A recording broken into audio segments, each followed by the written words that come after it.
So today we are making the most popular, it's the cheese and jalapeno samosas. So in our preheated oil, I am going to add in the onions and we are going to cook these till they're nice and soft. So the onions are ready, so we can add in our chicken now. And the water that the chicken releases, we need to wait for that to all go away. Okay, so now that's all ready. Add in the ginger and garlic paste, cumin powder, pepper, salt as well, and that's to taste. The chillies, and I've crushed that. And also the peppers, so in that goes. And the jalapeno sauce, and I'm gonna give that a stir. Leave that aside for it to cool, and then we're gonna add in the cheeses.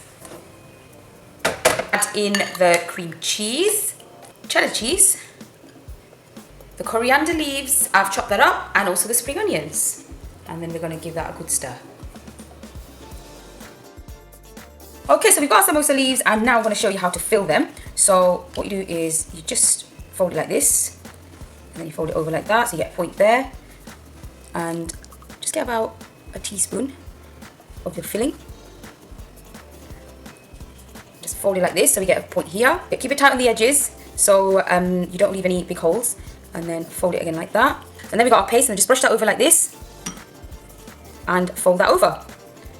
And there you go. Okay. And now we're going to egg and breadcrumb them. So first, just dip that in the egg.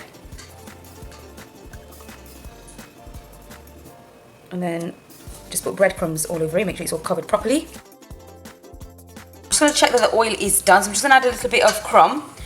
And yep, that's perfect, so let's get frying.